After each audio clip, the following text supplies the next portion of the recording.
Let's try this, shall we? My name is Ellie. I'm a long distance walker and a nature lover who has spent the last 8 years exploring and documenting every corner of my home, Ireland. But this isn't that. This is about taking my dad on a walk that he has talked about for more than half of my life. This is about a heavy backpack and a wide track and over 800 kilometres of continuous footsteps. Buen camino. This is about the Camino Frances, from Saint-Jean-Pied-de-Port to Santiago de Compostela.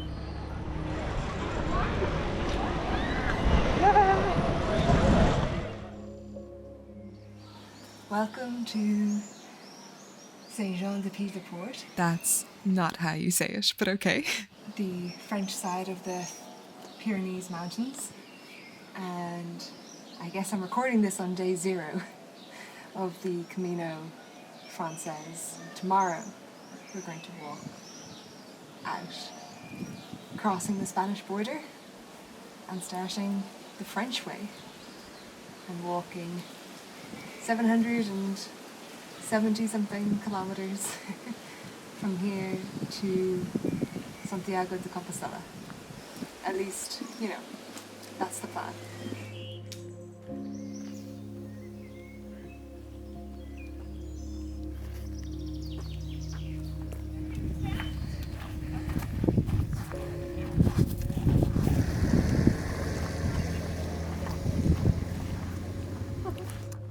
I'll go. I'll carry it back.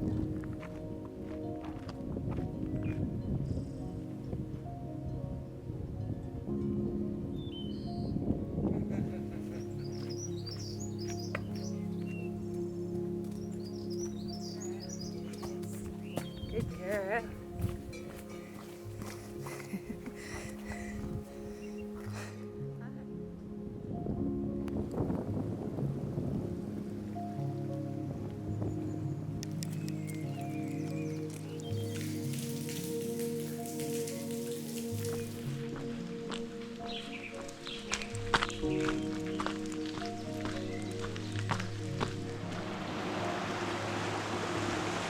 So we made it to Zuburi, the end of the second day.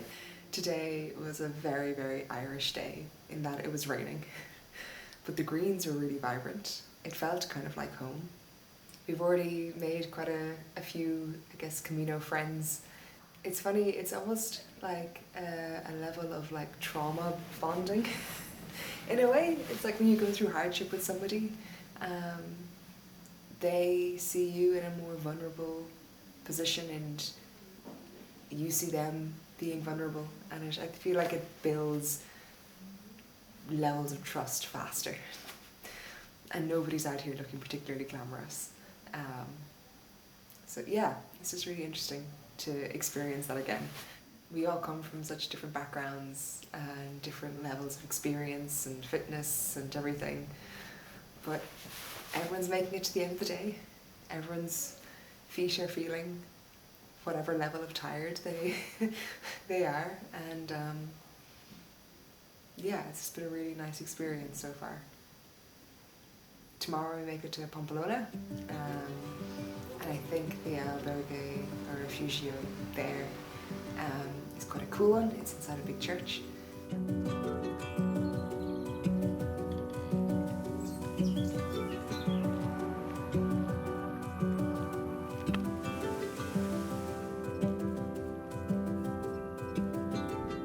Not gonna lie, the hardest part, I think, of this whole trip for me is staying in so much communal, like hostels, albergue, refugio style things.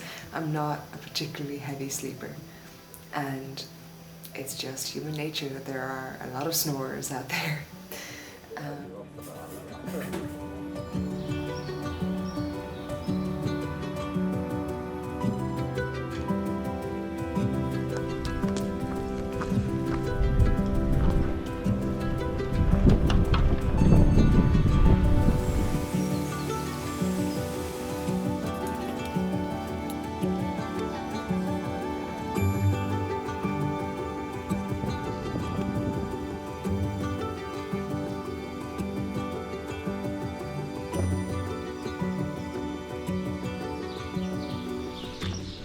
So this is the magic bridge that the Queen of Spain had built for pilgrims over 700 years ago, I think.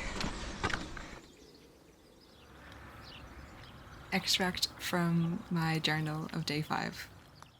There's a little Italian man, very grandfatherly, that has taken a liking to me. We took a photo earlier today, and he just complimented me on my diary. I don't even know his name, but he makes me smile every time. Yeah, it's okay. Eso no bien. Oh, it's okay. It's okay? Yeah. Yes, our feet. Everyone has their tactics. Vaseline, powder, thick socks, thin socks. I knew that for me, for the first week, I would get a couple of pea-sized blisters, and as long as I drained them that week, my feet would adjust and then be fine for the rest of the trip. There is no perfect answer for feet on the Camino. If there was, we'd all have heard about it by now. Good shoes, good, truly good wool socks, and giving your feet plenty of chances to air and breathe is the best advice I can give.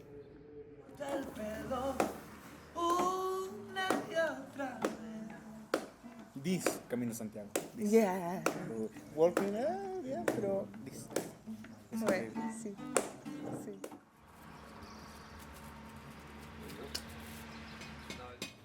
Day 6 featured 2 iconic moments of the Camino Frances: the blacksmith forge right beside the path, and the fountain of free wine for pilgrims.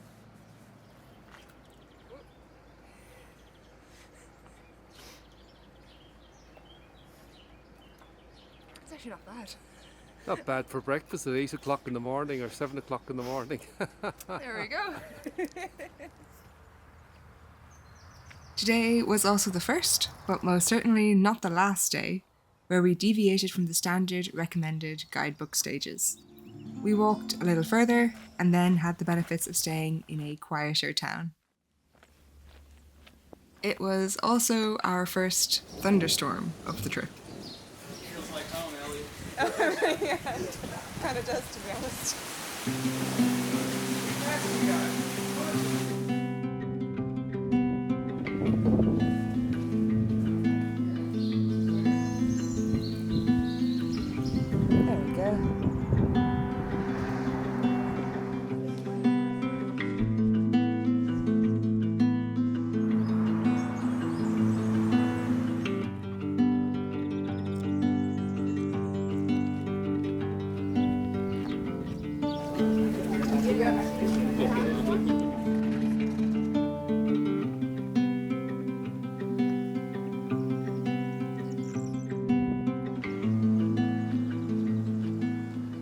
For our trip, we booked as little of our accommodation ahead of time as possible.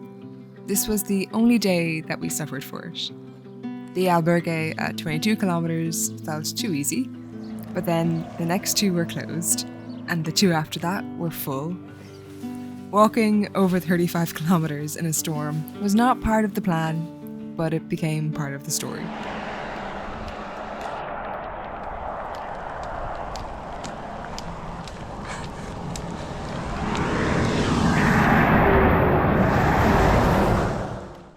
Welcome to an incredibly foggy day 14. But it's day 14, which is 2 weeks in, obviously. But that was my first goal to hit. Because I feel like after 2 weeks, your body really starts to get used to the process, and if you've managed to avoid injury this far, it kind of starts getting used to walking 20 to 25k every day, and it starts to, I don't know, yeah, this becomes normal. Putting on a backpack and walking for half the day becomes completely normal. Between Burgos and Astorga is an area known as the Meseta. It's a vast plateau, that many people refer to as the hardest section of the Camino Frances. Here, you can walk for hours in a straight line and feel like you've gotten no closer to the town on the horizon. We were lucky. Walking in May, the high heat and lack of shade is manageable, and we found the area beautiful in its own repetitive way.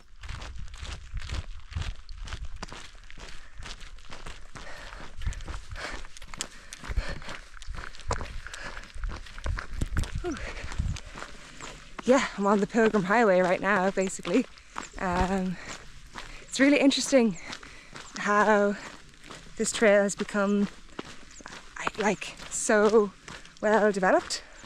The ground is it's like I'm walking on an Irish road, really. I've definitely driven on roads worse than this in Ireland. That's my last trek bar.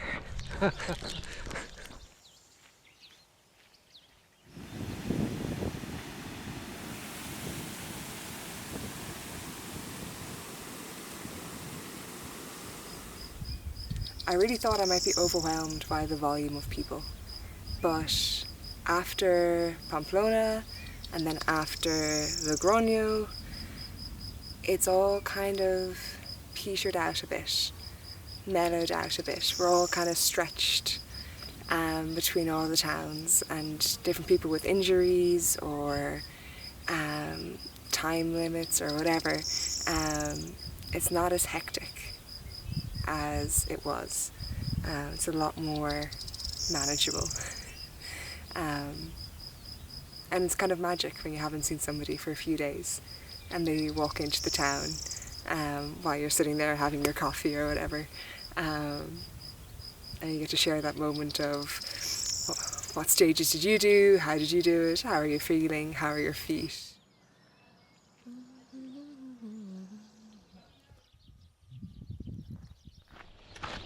Okay, so it is the morning of day 19, which means we have 18 days done, and including today, we have 18 days to go.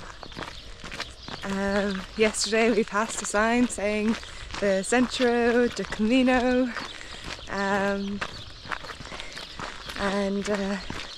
yeah, we truly are properly past halfway now, which both feels incredibly weird. Like, I can't believe we're already halfway, but I also can't believe we still have like close to 400k to go. Yeah, quite unbelievable, really.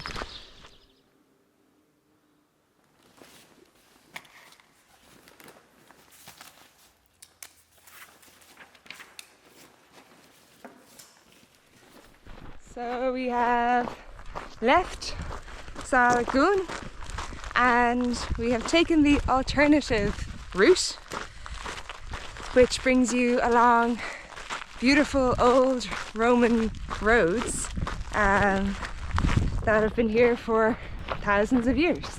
Yeah, and this stretch has the longest section of remaining Roman road in all of Spain, which is really cool. And it's just a lot quieter. It's the scenic route, and we're surrounded by lavender and trees, so it's definitely the scenic route.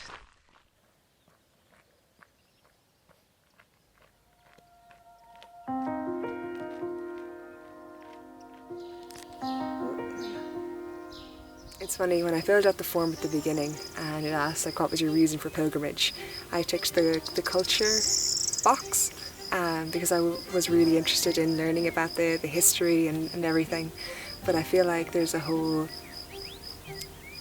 second layer of culture, the Camino culture, the social culture of the volunteers and the people who run the albergues and the towns you go through, but then also all the other walkers. There's a whole other like just Camino culture on top of all the historical, and because it's all connected, because it's been here for thousands of years, so of course it's all connected. But I guess I didn't expect to feel like I was living in the history. Does Does that make sense? Hopefully it does.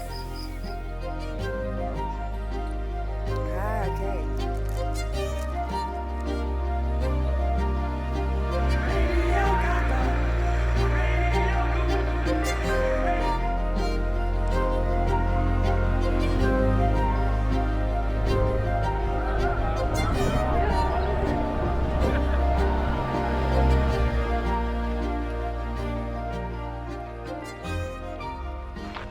So it is 8 in the morning on day 22 of the Camino Frances, and I think right about here is the 500-kilometer mark for us. Yeah. Only 298 or something to go.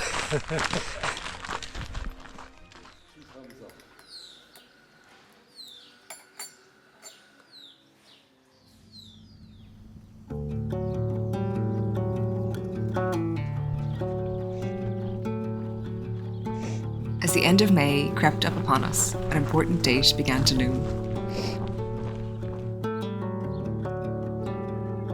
What inspired my dad to walk the Camino Frances was a book he read when I was a kid. It chronicled the journey of an Irish journalist who walked it with his daughter some years before. Hi! I remember as a pre-teen, my dad pitching the idea to me. And honestly, having no interest. Walk every day for hours, carrying a heavy bag, and this was supposed to be fun?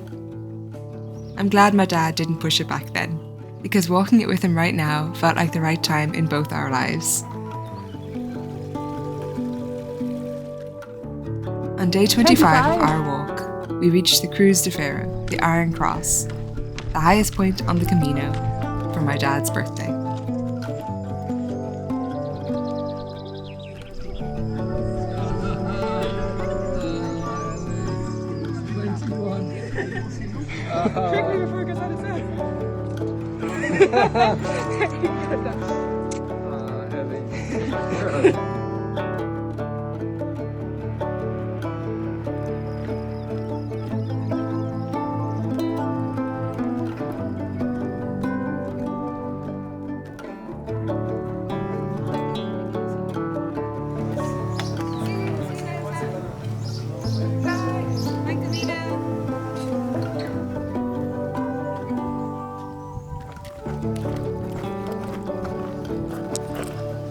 After we descended the trails from the Iron Cross, my dad and I joked that the Camino was all downhill from here. How wrong we were. Having left the Meseta behind us at roughly Astorga, we were now approaching Galicia and the Picos de Europa.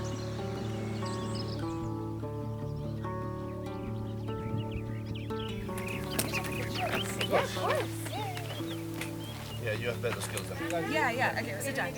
Yeah. Okay, there's quite a few, so you can Oh, thank you so much. Thank you. Yeah. So, what is the purpose of this video? Is it for the family album, to help my dad and I remember all the early mornings and tallied kilometers?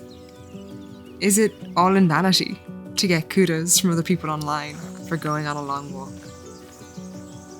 I hope it's a taster of Camino life, that it reminds us that the dreams that take years are special and worth holding on to. Who are these strange creatures? We met so many amazing people on this journey, each with their story to tell. Whether you walk for 5 days or 50, I can highly recommend taking that step outside your comfort zone, shouldering the pack, and going for a walk.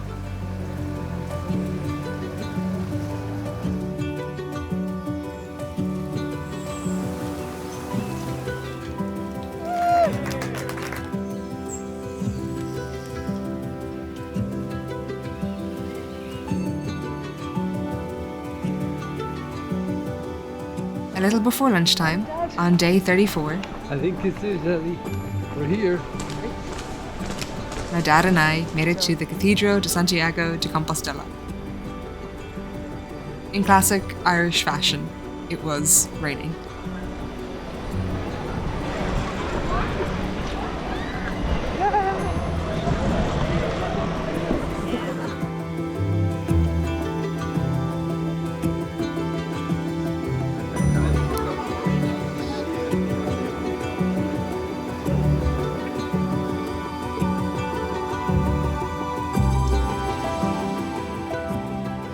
This video cannot conclude without an honourable mention to the one thing that actually made me a nice walking partner. Thank you from the depths of my heart to all the cafe owners along the Camino Frances. Together you fed me over 100 coffees and were sometimes my sole motivation for getting out of bed in the morning. Muchas gracias por todos los cafés solos. And as for my dad, I've a sneaking suspicion he might end up back on the trail before I do. Thanks for walking with me. Here we are on our final morning, heading into Santiago.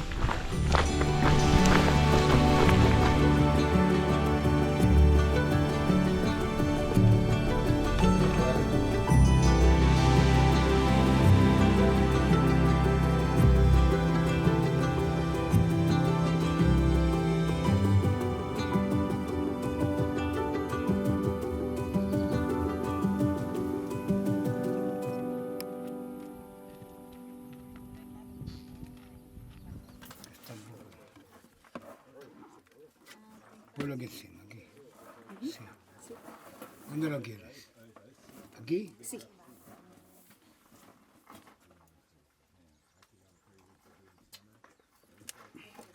Gracias.